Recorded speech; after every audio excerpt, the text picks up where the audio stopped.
네, 안녕하세요 여러분들. 고급 한국사 담당하고 있는 큰별쌤 최태성입니다. 자, 여러분들 중국의 그 유명한 이 발가락 피아니스트 류웨이라는 사람이 있대요. 팔이 없어서 이 발가락으로 이게 되나요? 저는 생각만 해도 이게 되나 그런 생각이 드는데 그 류웨이에 대해서 운명이란 무엇인가에 대해서 한번 질문을 한 적이 있대요. 당신은 운명이 뭐라고 생각하십니까? 그러니까 왜냐하면 질문하는 입장 속에서는 그 팔이 없는 그 피아니스트의 운명은 과연 뭘까? 저 사람은 운명을 과연 어떻게 받아들일까에 대해서 궁금했던 거겠죠. 그랬더니 류웨이가 이렇게 이야기를 하더랍니다. 운명, 인생. 나는 그렇게 생각한다. 인생이란 죽거나 멋지게 살거나. 딱 두 가지라는 거예요. 어쨌건 간에 최악의, 죽음이라고 하는 최악의 상황은 나는 피했다. 비록 팔은 없지만 죽음이라고 하는 최악의 상황은 피했다. 그렇기 때문에 나는 지금 멋지게 살고 싶다. 네. 단순해 보이죠, 여러분들? 죽거나 멋지게 살거나. 가끔은 이렇게 삶을 좀 단순화시킬 필요도 있겠구나라는 생각이 듭니다. 여러분들도 하루하루 살아가는 데 있어서 죽음을 피한, 류웨이 표현에 의하면 우리는 죽음을 피한 그 황량하고 끝이 없어 보이는 그 죽음을 피한 최악의 상황은 우리 모두 피한 그런 상황입니다. 그렇다면 지금 이왕 살 거 멋지게 살았으면 좋겠습니다. 이왕 수업 들으실 거 어떡하나 이것도 공부해야지 아니라 멋지게 재밌게 그래, 큰별쌤 한번 얘기해 보여. 내가 한번 나의 스토리 한번 만들어 볼게요. 멋지게 그렇게 가는 그 시간을 한번 여러분들 만들어 보시기 바랍니다. 죽거나 멋지게 살거나 두 가지입니다. 아셨죠? 네. 자, 그렇다면 여러분들 오늘 이제 우리가 또 이 멋지게 또 제가 한번 아주 멋지게 강의를 한번 해볼 텐데요. 그 멋지게 강의할 그 부분은 과연 또 무엇이 있을지 한번 살펴보도록 하겠습니다. 자, 오늘의 호기심. 이것이 궁금하다. 뭐가 있을까요? 청동기 시대에 계급은 왜 발생했을까? 그리고 내 할배는 과연 단군일까? 요즘 뭐 꽃보다 할배? 뭐 그런 프로도 있잖아요. 내 할배는 과연 단군일까? 라고 이제 한번 질문을 던져봤습니다. 우리의 뿌리는 단군부터 출발한다 이런 이야기 많이 들었잖아요. 그런 것들에 대해서 한번 고민해보는 그런 시간을 가져보자라는 이야기죠. 그러니까 이제 단군 이야기 나오니까 고조선 나오겠구나 이제 탁 감이 오셔야 되는 겁니다. 준비되셨죠? 자, 죽거나 멋지게 살거나 우리는 멋지게 지금 출발하는 겁니다.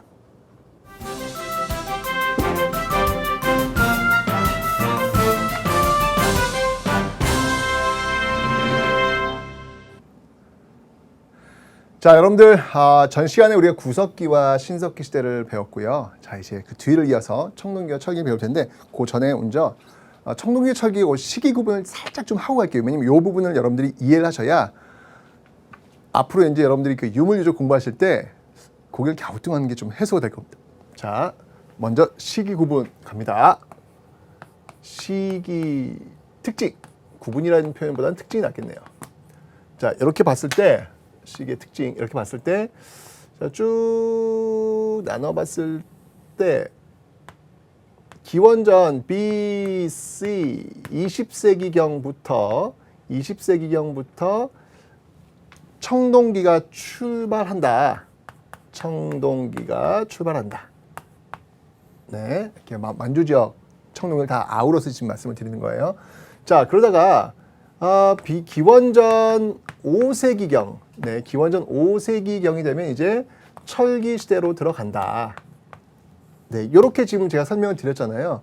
그런데 여러분들, 이런 차이점이 좀 있어요. 뭐냐면, 이 청동기 시대가 말이에요. 가요. 자, 갑니다. 가는데, 이게 쭉 가다가 기원전 5세기 딱 끝나는 게 아니에요. 이게 계속 가요. 네, 계속 갑니다. 계속. 이렇게 계속 가는 모습을 보이면서 요 부분이 지금 딴딴딴딴딴딴 요 부분이 지금 겹쳐요. 그죠? 그러니까 사실은 이 부분은 여러분 어떤 부분이 되는 거냐면 이 부분은 청동기 후기가 되는 거죠. 그죠? 후기 청동기인데 철기 시대는 또 본다면 초기예요. 그죠? 초기 철기 시대가 되는 거예요. 그죠? 예. 같은 용어가 되는 거예요. 그런데 우리는 고고학적 용어로서 요 시기는요.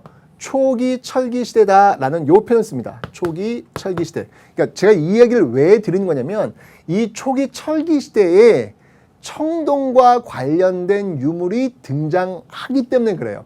여러분이 이제 공부하실 때 철기 시대 공부할 때 세형 동검? 아니 철기 시대에 왜 동검이 등장해? 라고 이제 의문을 가지실 거예요. 그 이유는 바로 이렇게 청동기와 철기가 겹쳐 있는 그 시기가 있기 때문에 철기 시대에도 청동검이라든지 청동 유물들이 등장하게 된다라고 하는 것을 여러분들이 좀 미리 알고 계시라. 이게 딱 단절적으로 청동기 철기 딱 구분되는 것이 아니다라는 것을 알고 계셔야 여러분들이 이 시대를 이해하시기가 쉽습니다. 됐죠? 자, 요거 일단 이해하시고요. 자, 이제 바로 청동기와 철기로 한번 들어가 보도록 하겠습니다. 자, 청동기 시대와 그 다음에 철기 시대를 공부를 할 텐데요. 구석기, 신석기 시대는 식의주, 도구, 사회, 사상 이렇게 세로로 공부했죠. 신석기도 그랬고요. 근데 청동기, 철기는요. 가로로. 청동기와 철기는 거의 비슷하거든요. 가로로 비교하면서 접근을 한번 해보도록 하겠습니다. 구석기, 신석기 공부할 때는 세로, 청동기, 철기 할 때는 가로 이렇게 하겠습니다. 자, 먼저 청동기, 식! 먹는 건 제일 중요해요. 먹는 거 신석기 시대부터 출발했기 때문에 변홍사 시작되었기 때문에 차이점은 없습니다. 없는데요. 청동기 시대에 좀 더 발전된 농업 기술이 하나 등장을 해요. 자, 그게 무엇이냐? 바로 벼농사의 시작입니다. 벼농사의 시작.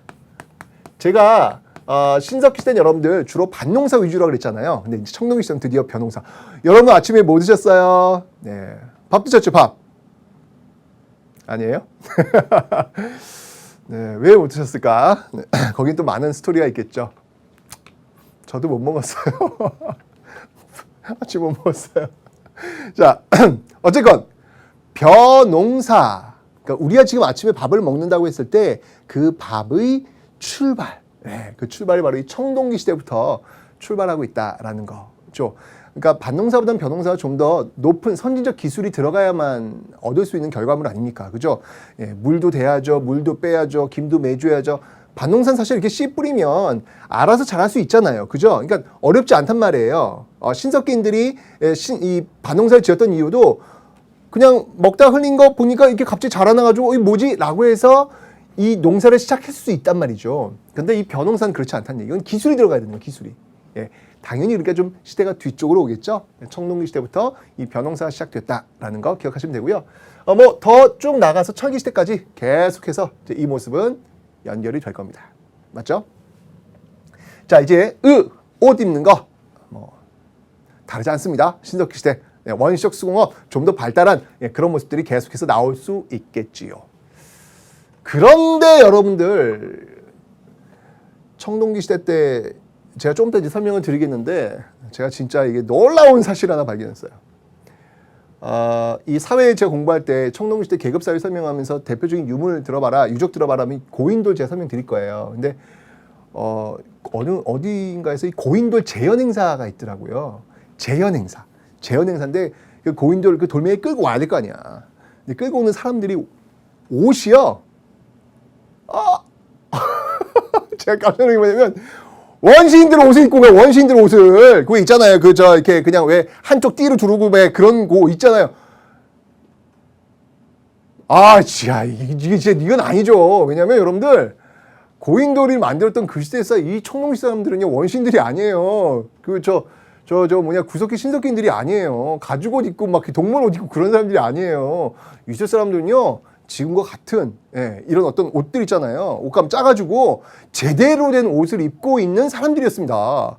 그러니까 이런 데서 또 오해가 생기는 거예요. 그러니까 제가 이야기했죠. 우리 수업의 목표 전근대 공부할 때는 대화하시라고요. 좀 이해하시라고요. 그러니까 잘못된 오해가 거기서 비롯된 겁니다. 아셨죠?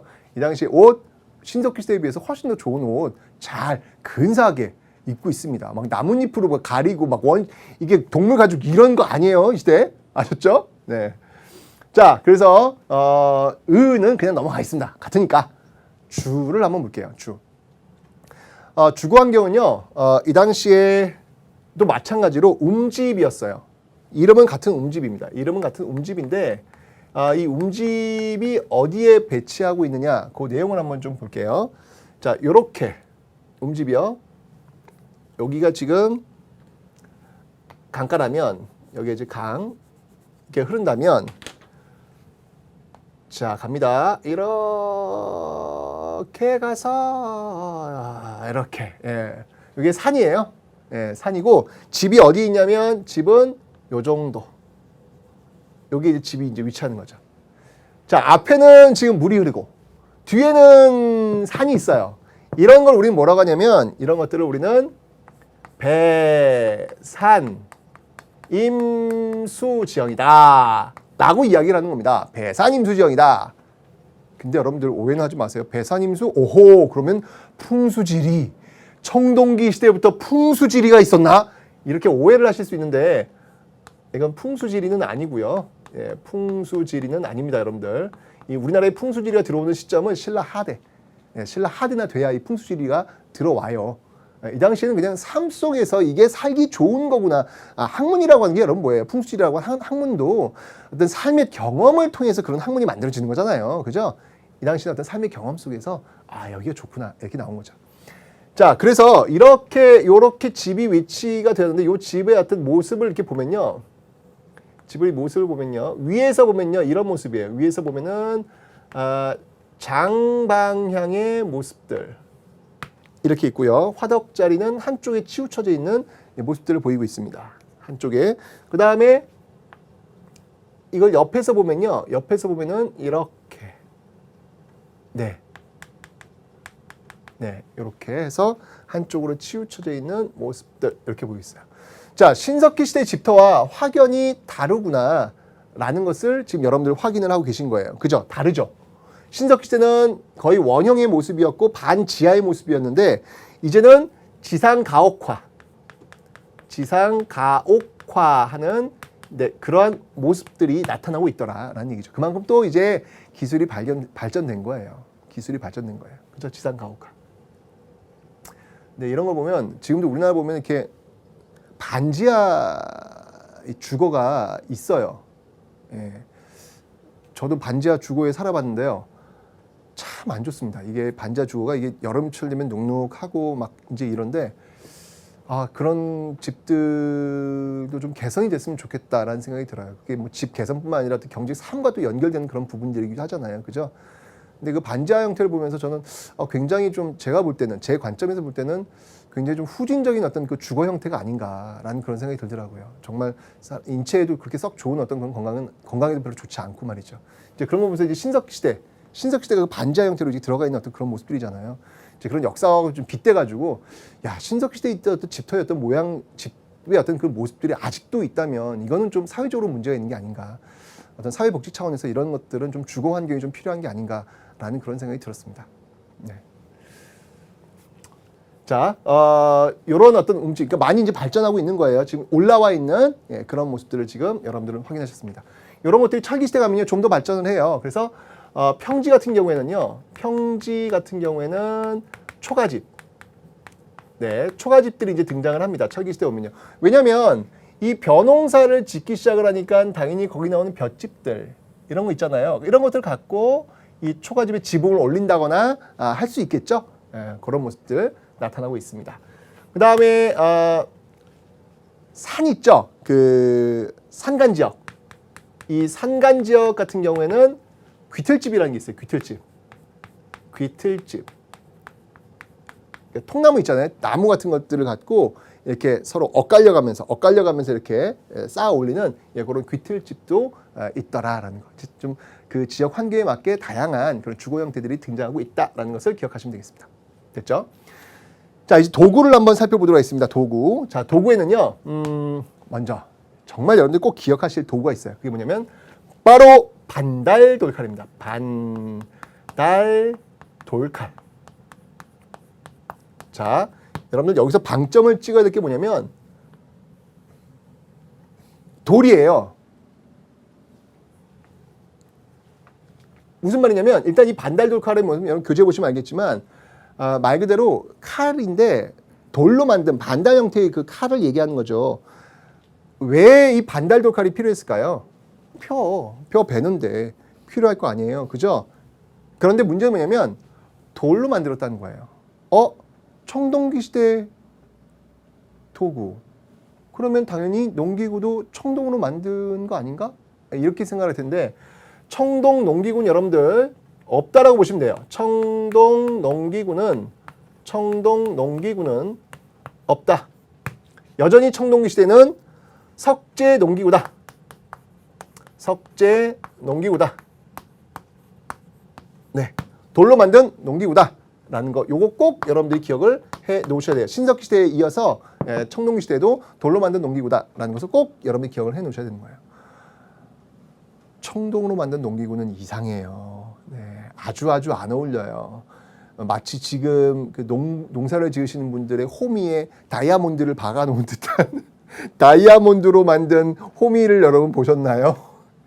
이상하잖아요, 그죠? 그 당시 청동은 아주 귀한 지배층들의 어떤 장식용, 어떤 제사를 지낼 때 필요한 의례용 이런 것들로 사용된 것이지 농기구로 쓰기에는 조금 부적합했습니다.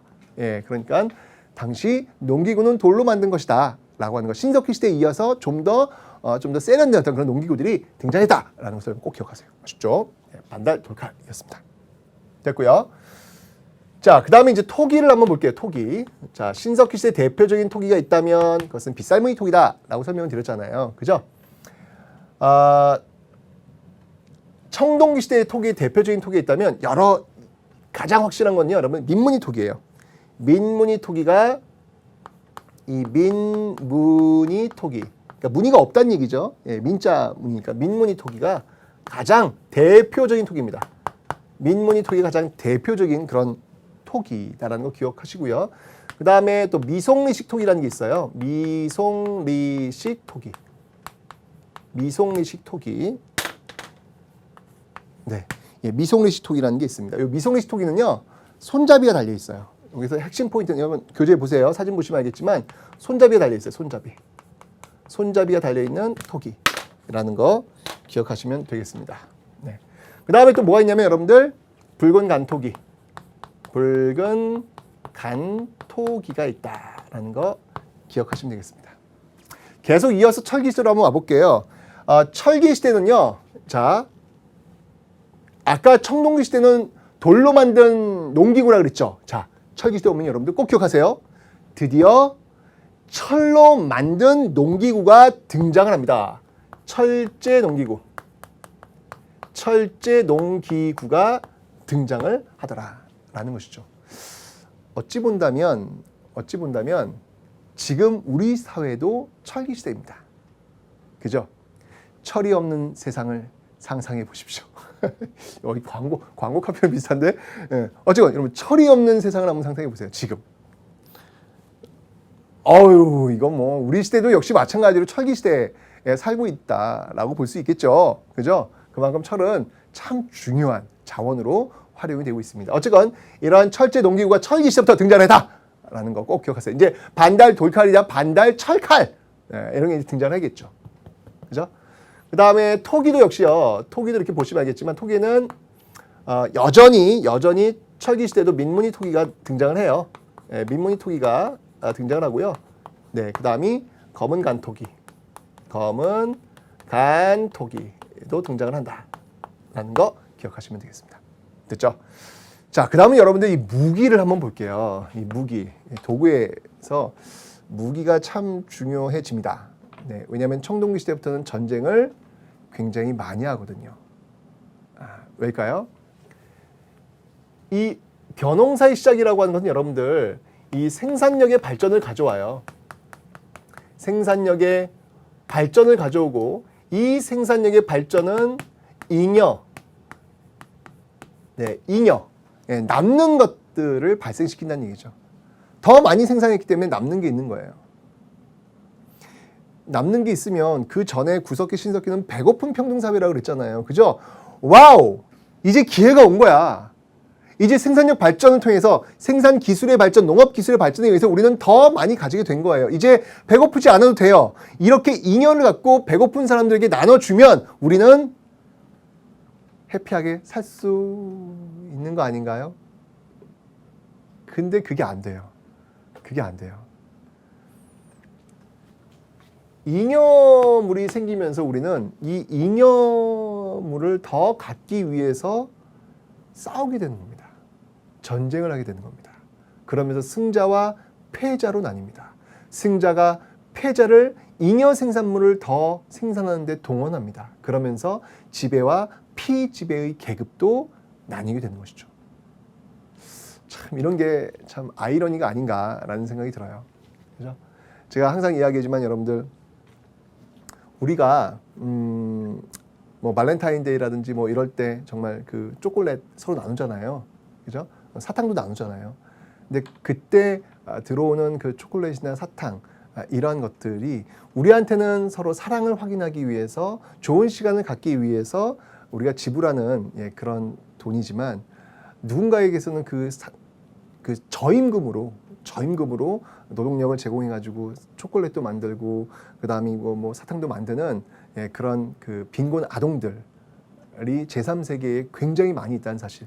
그러니까 우리가 사랑을 서로 확인하기 위해서 나누는 어찌 본다면 생존과는 좀 거리가 먼 우리한테는 어떤 사치일 수 있겠지요. 그 물건들이 누군가에게는 생존을 위해서 존재하는 것이라는 것. 그 초콜릿 하나, 사탕 하나에도 우리 지구 사회의 어떤 문제점들이 고스란히 녹아져 있다는 사실. 이런 것들은 하나쯤은 알고 우리가 우리의 시간을 또 즐길 필요가 있지 않을까라는 생각이 듭니다. 이제 그런 어떤 출발점들이 바로 이 청동기 시대에서부터 출발했다라고 하는 것. 그러면서 전쟁을 많이 해야 되거든요. 그러니까 당연히 무기 같은 거 이런 게 필요했겠죠. 자, 그래서 이제 이 당시에 무기를 보면요, 이 당시 무기를 보면 이 비파형 동검이라는 게 있어요. 비파형 동검. 자, 교재를 보시면 알겠지만 여러분들 거기 사진 보세요. 네, 비파 모양으로 지금 나와 있는 그런 동검이죠. 이런 비파형 동검과 그다음이 뭐 무기라기보다는 이건 이제 생활 속에 쓰고 있는 거울입니다. 거친 무늬 거울이에요. 네. 그 거친 무늬 거울이요, 선생님. 이게 왜 거울이에요? 라고 이야기를 하더라고요. 그러니까 이렇게 돼 있거든요. 이렇게 동그랗게 돼 있어가지고 여기 꼭지가 하나 있어요. 꼭지가 이렇게 하나 있는데 이 꼭지에 요 무늬들이 이렇게 거칠게 이렇게 나 있는 거예요. 이런 그 무늬들이 이렇게 이렇게 나 있는 이런 그 거울의 형태거든요.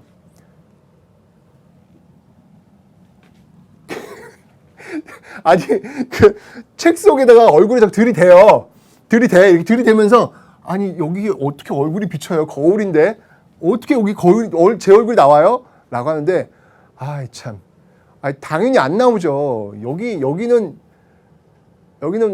바깥쪽이에요. 바깥쪽에다 얼굴 들이미시고 박물관에 가도 그런 사람이 있어요. 박물관에 가셔도 딱 거친 무늬 거울. 이게 수업시에 배운 그 거친 무늬 거울이구나. 그 얼굴을 비춰보는 거예요. 이때 얼굴이 왜 안 나와? 거울인데. 아이 참. 요거는요, 손잡이 꼭지예요, 꼭지. 요 꼭지를 이렇게 뒤집으셔야죠.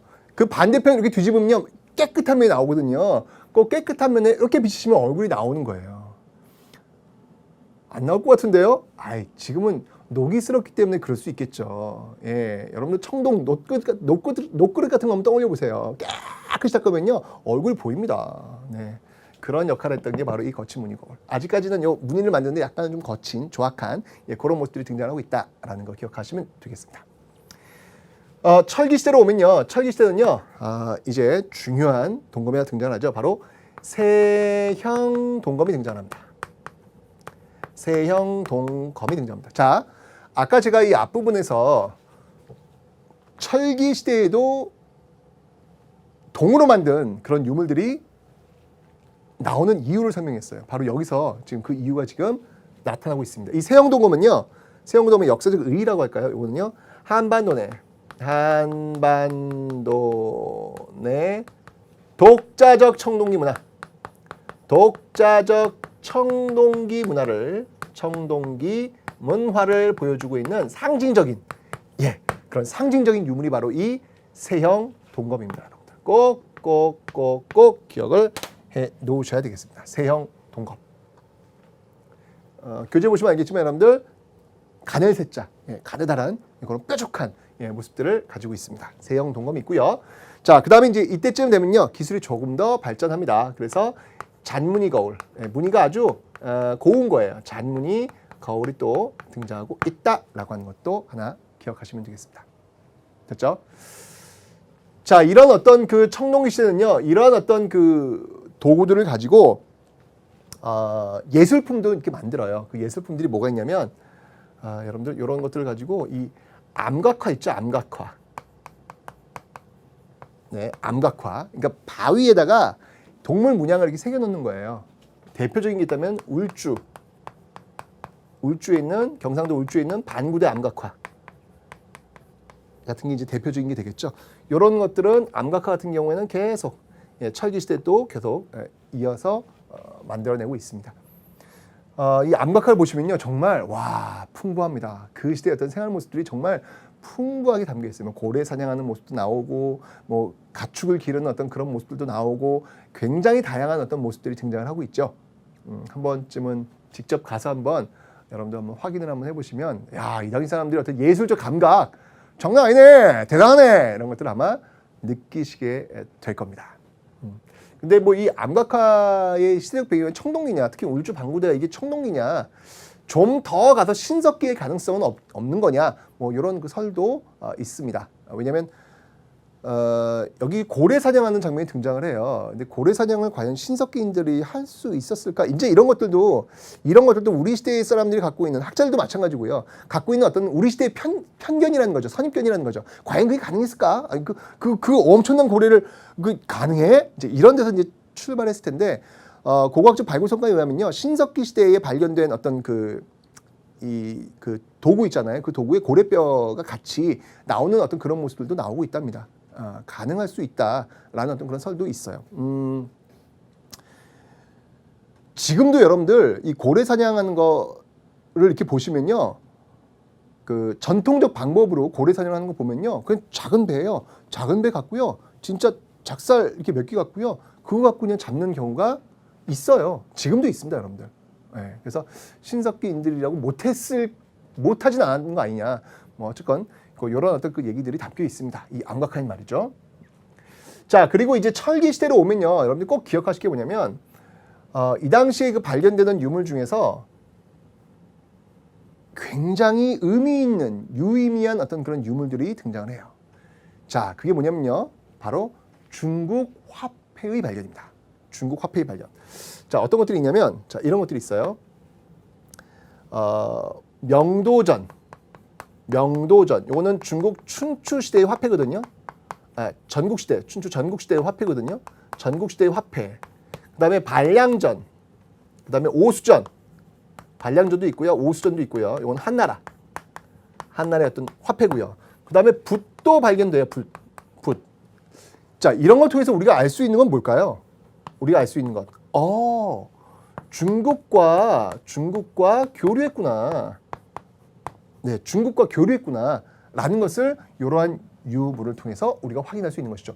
사실은 여러분들 이 청동기 시대까지는요, 청동기 시대까지 어떤 그 문화의 어떤 그 흐름이라고 할까요? 이런 것들은 이 만주, 시베리아 만주, 그리고 한반도로 이어지는 어떤 그 안에서의 어떤 문화적인 어떤 모습들이 동질성을 많이 띠고 있다면, 철기 시대에 오면서 이제 본격적으로 중국과의 어떤 교류, 중국과의 어떤 소통, 이런 것들이 이루어지는 모습들을 보이고 있습니다.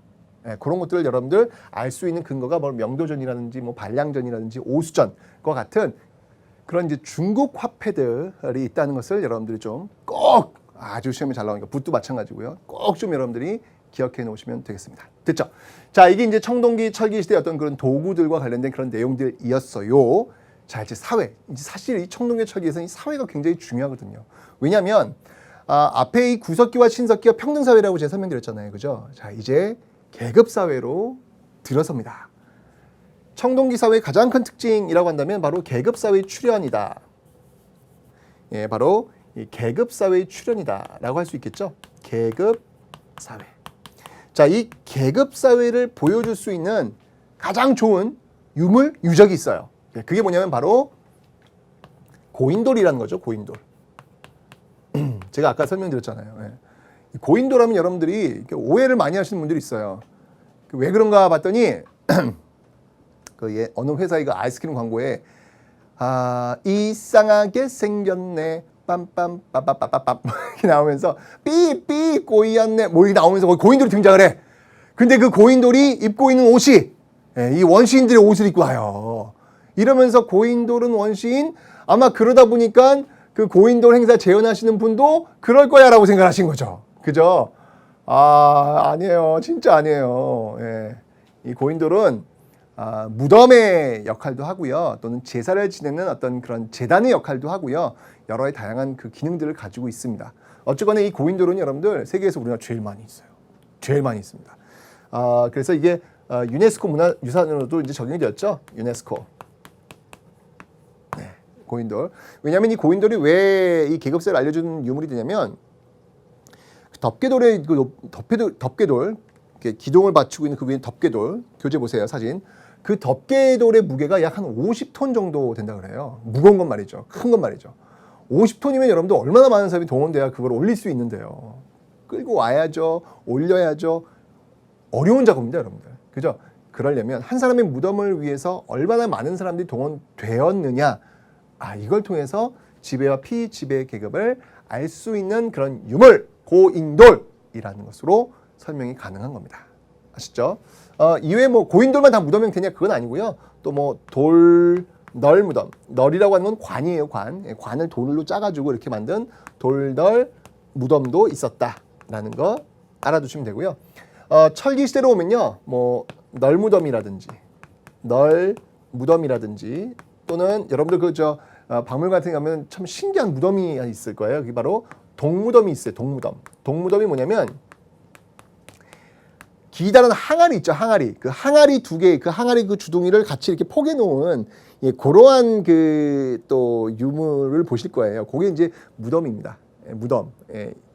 특히 남부지방 쪽에서 많이 등장하고 있는 어떤 그런 무덤이 되거든요. 이런 널무덤, 동무덤 이런 것들이 있다라는 거 기억하시면 되겠습니다. 자, 어쨌건 간에요. 이런 어떤 고인돌, 이런 계급 사회를 알려주는 이런 고인돌, 이런 것들이 널리 분포되어 있는 그 지역에서 출발한 최초의 국가가 있습니다. 그 최초의 국가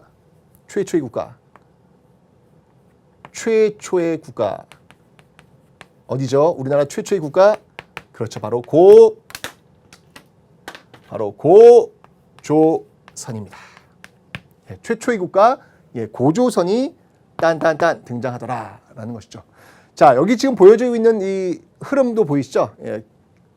분필로 굵게 쓴 이 부분. 이게 지금 다 고인돌을 제가 설명하기 위해서 쭉 설명드린 겁니다.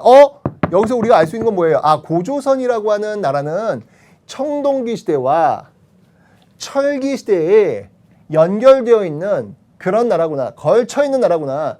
물론 고조선의 출발은 청동기입니다. 청동기를 배경으로 출발했지만 거기서 끝난 게 아니라 계속해서 철기 시대까지 연결되고 있다라고 하는 사실을 여러분들이 꼭 기억하시라는 얘기예요. 딱 이미지로. 여러분들 제 강의의 특징이 뭐냐면 이미지, 구조화시킨 이미지라는 거죠. 이런 걸 통해서 고조선은 이렇게 청동기와 철기에 이렇게 걸쳐 있구나라는 것을 여러분이 기억하시면 되는 거예요. 됐죠? 자, 그럼 한번 시기를 한번 나눠볼게요. 고조선의 건국 시기 기원전 BC 2333년 출발합니다. 이 기원전 2333년이라고 하는 이런 기록이 나와 있는 거는 어디에 나와 있냐면 그 조선시대 때 만들어진 그 동국통감이죠. 동국통감. 동국통감의 어떤 기록을 따라서 기원전 2333년 단군의 이야기는 뭐 삼국유사도 실려 있는데요. 그 정확한 연도 있잖아요. 연도는 바로 이 동국통감에 실려 있습니다. 물론 그렇다고 해서 그때 숫자로 그냥 2, 3, 3, 3 이러진 않았죠. 이러진 않았고요. 당시 어떤 그 중국 중국 황제였던 그런 연대를 이렇게 쭉 추적해 보니까 기원전 2333년이 나오더라라는 겁니다. 아시죠? 자, 이렇게 이제 출발하다가 기원 기원전 BC 194년이죠. 네, 194년에 어떤 일이 벌어지고요. 그리고 기원전 108년. 네, 땅 끝나게 되는 것이죠. 자, 그 흐름을 한번 쭉 한번 살펴보도록 하겠습니다. 기원전 2333년 이때 단군 조선이 출발합니다. 네, 단군 조선이 출발을 해요. 선생님, 근데 이거 기원전 24세기잖아요. 근데 청동기는 기원전 20세기면 아니, 조선이 청동기를 배경으로 해서 등장을 했다는데 왜 여긴 또 기원전 20세기인데 여기 24세기예요? 안 맞죠, 시기가. 그죠? 네, 그러니까 뻥이에요. 이렇게 가시면 안 되고요. 이렇게 가시면 안 되고요. 그러니까 그렇게 가려고 했던 시기가 있었죠. 일제강점기에 이제 이런 시기를 들면서 이건 말도 안 되는 거다, 이거는. 단군 이야기 완전 허구다, 허구. 이렇게 몰아갔던 그런 시기가 있었죠. 그런데 여러분 보세요. 이게 지금 사실 제가 이 역사 수업 여기 EBS에서 지금 뭐 10년 이상을 가르치고 있지만 이 청동기 연원이 계속 올라갑니다. 옛날에는 기원전 10세기, 좀 지나니까 15세기, 또 지나니까 20세기 계속 올라오고 있죠. 즉 고고학적 성과에 의해서 계속 올라온다는 얘기예요. 저는 분명히 기원전 24세기까지 올라갈 거라고 저는 봅니다. 그런 고고학적 성과에 의해서. 그러니까 아직 어떤 그런 연대의 어떤 그 일치점은 찾지 못했지만 가능성은 분명히 있다는 이야기죠. 예. 일치하는 증거가 없기 때문에 그건 허구다 이렇게 이야기하기에는 고고학적 성과의 어떤 발견, 이런 속도들이 굉장히 빠르게 진행되고 있기 때문에 그렇게 이야기하기는 좀 불가능하다. 그렇게 이야기하는 좀 의도성이 있다. 이렇게 볼 수 있다는 이야기입니다. 아셨죠? 자, 어쨌건 이 단군 조선은요, 청동기를 배경으로 출발을 하고 있는데요. 이게 기원전 그 12세기경, BC 한 12세기경에 말이에요. 기원전 12세기경에 이 기자조선이라고 하는 그 시기를 또 하나 집어넣고 있어요. 이건 우리 조상들, 우리 특히 이제 그 조선 선비들이 아주 중시 여겼던 시점이 바로 이 기자조선입니다. 아주 중요하게 여겼던 이 기자조선. 왜일까요? 이 기자란 인물이 누구냐면 이 기자란 인물은요, 네, 바로 중국인이에요. 주나라, 주나라 무왕 때, 중국 주나라 무왕 때 우리나라에 온 그런 인물입니다. 성인이니까 자자가 붙은 거죠. 공자, 맹자 할 때처럼 기자, 성인이에요. 선진 문물을 우리에게 전달해 준 성인이다라는 의미에서 이 기자조선은요, 조선 선비들한테는 아주 숭앙을 받았던 그런 인물입니다. 그러니까 사실은 조선시대는요, 단군조선보다도 기자조선을 더 중시 여겼죠. 대표적인 인물, 여러분들 그 5,000원짜리 주인공 인물 누군가요? 이이, 그죠? 그 이이의 저서 중에 기자실기가 있을 정도예요. 예, 바로 이 기자의 역사를 쓰고 있는 어떤 그런 모습들이 있다는 얘기죠. 그죠? 근데 과연 이 기자가 과연 왔느냐에 대한 설은 분분합니다. 그렇기 때문에 제가 이 가로로 이렇게 쳐놨어요. 자, 그래서 이 단군조선, 그리고 중간에 뭐 기자조선, 이런 것들이 한번 잠깐 등장을 하고요. 자, 쭉 이어져서 쭉 와서 기원전 194년도에. 자, 이때 등장하는 조선이 바로 위만조선이죠. 네, 위만조선. 위만이 고조선의 뒤를 이어서 위만조선을 세우게 됩니다. 자, 그러면서 쭉 전개되다가 기원전 108년에 결국은 한나라와의 싸움에서 지면서 한사군이 설치가 되는 것. 이게 바로 단군 조선으로 출발했던 그 고조선의 한 흐름이다라는 것을 여러분들이 기억을 일단 해놓으시면 되겠습니다. 어쩌면 이 고조선은요, 이렇게 청동기와 철기를 아우르면서 등장하고 있고요, 존재하고 있고요. 출발은 바로 이 청동기를 배경으로 한다는 사실을 꼭 여러분들이 기억을 해놓으셔야 돼요. 아셨죠? 당시 어떤 이 고조선의 그 세력 범위라고 할까요? 이 고조선의 세력 범위를 알려줄 수 있는 유물. 자, 요렇게 제 지도를 한번 그려볼게요. 이렇게 있으면, 여기 그 강이 하나 흘러요. 요 강을 우리는 뭐라고 하냐면, 네, 요하강이라고 합니다. 네, 요하강을 기점으로 해서 동쪽, 이 동쪽을 우리는 요동이라고 하고요. 서쪽을 요서라고 합니다. 요동과 요서 이렇게 보여주고 있는데 이 고조선의 세력 범위는요 대략 이 요서와 요동을 아우르는 그리고 네, 한반도의 그 북부 지역까지 이렇게 아우르는 요 지역들, 네, 요 지역들을 이 고조선의 세력 범위를 보고 있어요. 그러니까 이런 세력 범위를 보여줄 수 있는 그런 근거가 뭐냐? 그 근거가 뭐냐면 바로 이 비파형 동검 있죠? 네, 이 비파형 동검, 이 비파형 동검과 그 다음에 고인돌 있죠?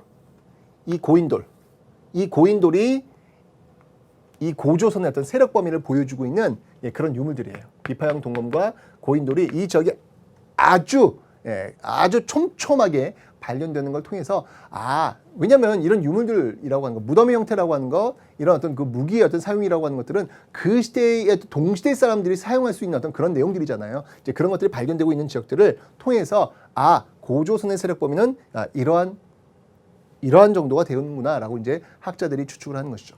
그죠? 고조선의 세력 범위 기억해 놓으시고요.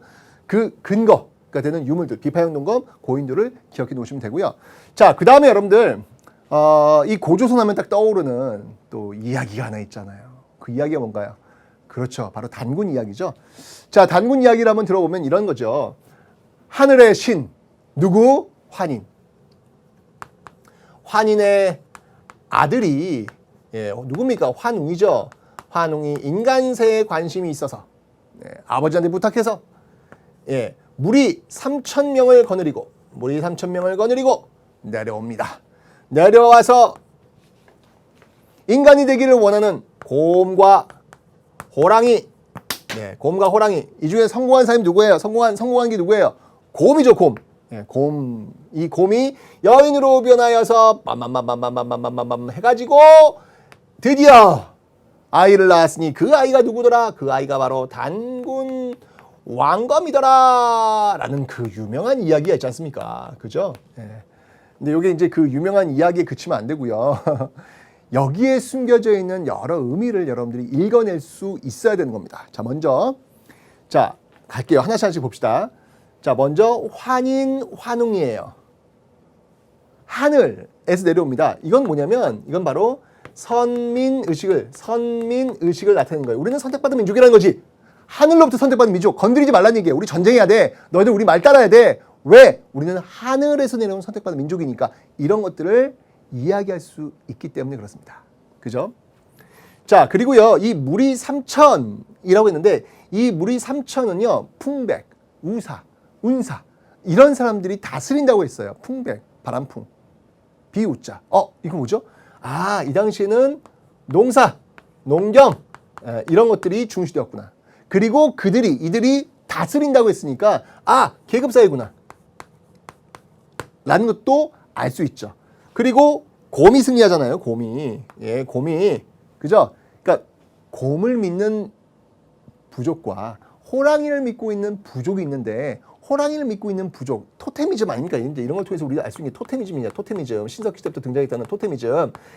이 곰을 믿고 있는 부족과 결합을 한 거라는 얘기죠. 호랑이를 믿고 있는 부족과는 결합하지 않고 곰을 믿고 있는 부족과 천손족, 하늘에서 내려온 이 족과 곰을 믿고 있는 이 족이 결합을 한 거야. 그런 과정 속에서 왕이 등장한 거야. 그게 바로 단군 왕검. 이 단군은 지금 제사장을 의미하는 것이고요. 왕검은 정치 지도자를 의미하는 거죠. 그러니까 여기를 통해서 우리가 알 수 있는 건 뭐냐면 바로 재정일치. 재정일치를 알 수 있다라는 거. 그러니까 이런 이야기를 통해서 당시의 어떤 모습들을 유추해낼 수 있는 거예요. 그냥 곰이 어떻게 사람이 그러면 우리 할머니가 곰이냐? 뭐 이렇게 나와버리면 이건 너무 초딩적인 어떤 그런 생각이고요. 그런 이야기들 속에 숨겨져 있는 그 시대의 역사적 상황을 여러분들이 좀 접근해 볼 필요가 있다는 이야기입니다. 아시죠? 바로 이런 단군 이야기들 기억을 좀 해놓으시면 되겠습니다. 자, 바로 여기서 나오는 이제 이런 어떤 그 고조선에서 나오는 단군 이야기를 한번 살펴봤고요. 자, 그 다음에 이제 좀 더 쭉 한번 뒤로 한번 가보겠습니다. 자, 이게 이제 기원전 이 194년 그 직전 기원전 2세기, 기원전 3세기 요 경에 말이죠. 이 고조선요 굉장히 많이 발전되어 있는 모습들을 보여요. 예를 든다면 이 당시 지도를 한번 그려볼게요. 자, 이렇게 있으면 당시 이게 고조선인데 이 고조선이 당시 이거 전국시대 여기서 연나라가 있어요. 연나라. 이 연나라와 팽팽하게 맞설 정도로 굉장히 강력한 그런 힘을 가지고 있었다라는 것이죠. 당시 고조선 같은 경우에 그 시스템을 보면요, 왕이 있고요. 그 밑에 뭐 비왕이라든지 뭐 경, 대부 뭐 이러한 어떤 직책들이 있는 걸로 봐서 굉장히 어떤 중앙 집권적인 어떤 그런 모습들을 갖추고 있다라고 해도 과언이 아닌 것이죠. 사실은 이 어떤 이런 중앙 집권의 모습들은 사실 고대 국가의 특징이거든요. 근데 그런 어떤 비슷한 모습들이 이미 고조선 시대에도 등장하고 있더라라고 하는 거 굉장히 발전된 어떤 그런 모습들이구나라는 걸 알 수 있죠. 당시에 여러분들 그 법도 있어요. 그 법들이 뭐가 있냐면 이 당시에 어떤 그 팔조법이라는 게 있습니다. 팔조법. 이 팔조법의 내용을 보면요, 예를 들면 이런 거죠. 사람을 죽이면 어떻게 한다? 죽인다. 이건 눈에는 눈, 이에는 이죠. 사람을 죽였어? 그럼 너도 죽어야 돼. 지금은 그렇진 않잖아요. 사람을 죽였다고 해서 바로 사형 이런 건 또 아니잖아요, 그죠? 근데 이 당시에는 그런 어떤 논리가 있었다는 얘기입니다. 그 다음에 남의 물건을 그러니까 누굴 다치겠어, 누굴 상처를 입혔어. 상처를 입히면 잠시만요, 이거를 도둑질했어. 뭔가를 도둑질했어. 남의 집에 가가지고 도둑질했어. 도둑질을 했으면 어떻게 하느냐? 이런 경우에는 노비를 잡는 거예요. 이게 발각되면 노비를 잡는 거예요. 그 다음에 남한테 상처를 입혔어. 그럴 경우에는 곡식으로 또 갚는 거예요. 곡식으로 갚는 이런 어떤 모습들이 나타나고 있더라라는 거. 이런 어떤 팔조법들이 있었는데요. 요게 이제 여러분들 쭉 가다가요, 한사군 요지 제가 좀 설명드렸는데 한사군 되면요 60여 조의 법으로 증가합니다. 8개의 법에서 60여 개의 조의 법으로 등장한다라는 얘기죠. 그러니까 법망이 복잡해진다는 얘기는 뭐냐면 그 사회가 그만큼 각박해졌다는 이야기예요. 법이 많으면 좋은 게 아니거든요, 여러분들. 법 없이도 사는 사회가 좋은 거 아닙니까? 그죠? 근데 법이 그만큼 많아졌다는 얘기는 그만큼 각박해진. 그러니까 어떤 식민지가 되면서 일종의 식민지잖아요, 한사군이, 그죠? 그러면서 어떤 그 시대에 어떤 감시하고 말이죠, 또 이렇게 탄압하는 어떤 그런 모습들을 통해서 법이 늘어나고 있는 모습들도 여러분 기억하시면 되겠습니다. 어쨌건 이런 어떤 법적인 어떤 체계 속에서 시스템이 잘 갖춰져 있는 어떤 그런 모습들이었는데. 이 연나라에서 이 위만이라는 사람이 넘어와요. 이 위만이라는 사람이 넘어와가지고 세운 나라가 바로 위만 조선입니다. 그럼 위만은 그러면 중국인인가요? 근데 이 위만이 넘어올 때 말이죠, 상투를 틀고 있었대요. 상투를 틀고 있었다는 얘기. 상투는 이거 굉장히 중국인들과는 좀 안 맞는 거거든요. 이런 걸 통해서 위만은 우리나라 사람의 어떤 계통이다라고 지금 보고는 있습니다. 자, 그래서 이 위만이 세운 나라를 보시면요, 자, 이렇게 돼 있죠. 자, 여기 지금 위만이 있는데 이 위만 조선이 어떤 모습들을 많이 보였냐면요, 이 위만 조선은 본격적인 철기를 수용합니다. 본격적인 철기를 수용하고요. 그리고 중개무역. 이 중개무역을 통해 가지고 굉장히 많은 이득을 봐요. 어떻게 중개무역을 하냐면 밑에는 진나라, 그 다음에 여기는 한나라, 중국의 한나라. 여기서 이 중개무역을 하는 거예요. 이 중개무역을 통해 가지고 굉장히 많은 이득을 보는데, 그러니까 한나라가 기분이 안 좋았겠죠. 더군다나 이 한나라가 또 팽창 정책을 취하고 있는 그런 상황, 한무제 팽창 정책을 취하고 있는 어떤 그런 상황이었기 때문에 결국 이 한나라가 공격을 해옵니다. 공격을 해오시죠. 자, 이게 바로 그 유명한 조한 전쟁이라는 거예요. 무려 1년여에 걸친 전쟁. 한나라 하면 엄청난 그 군사력을 갖고 있는 그런 나라였죠. 진나라에 의해서 통일했던 그런 나라. 그 진나라와 이 진은 달라요. 한자 다릅니다. 어쨌건 이 한나라의 어떤 그 공격에 맞서가지고 이 위만조선이 무너지는 게 아니에요, 여러분들. 이 고조선은요 1년여간의 항쟁 끝에 끝까지 버티는데 이게 그 안에서 내분이 일어나요. 내분이 일어나면서 결국 자멸합니다.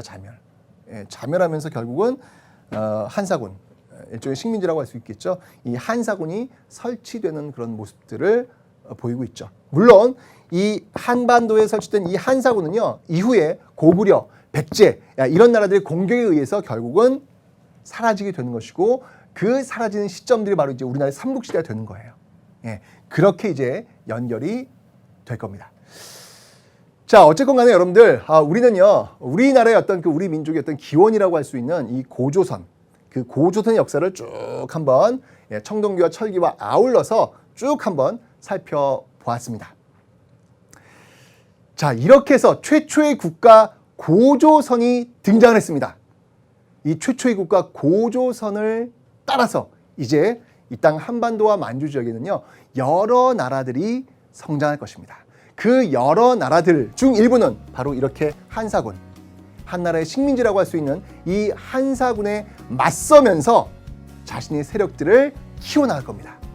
한사군에 맞서면서 성장했던 그 여러 나라들, 그 여러 나라들의 여러 모습들을 다음 시간에 한번 살펴보도록 하겠습니다.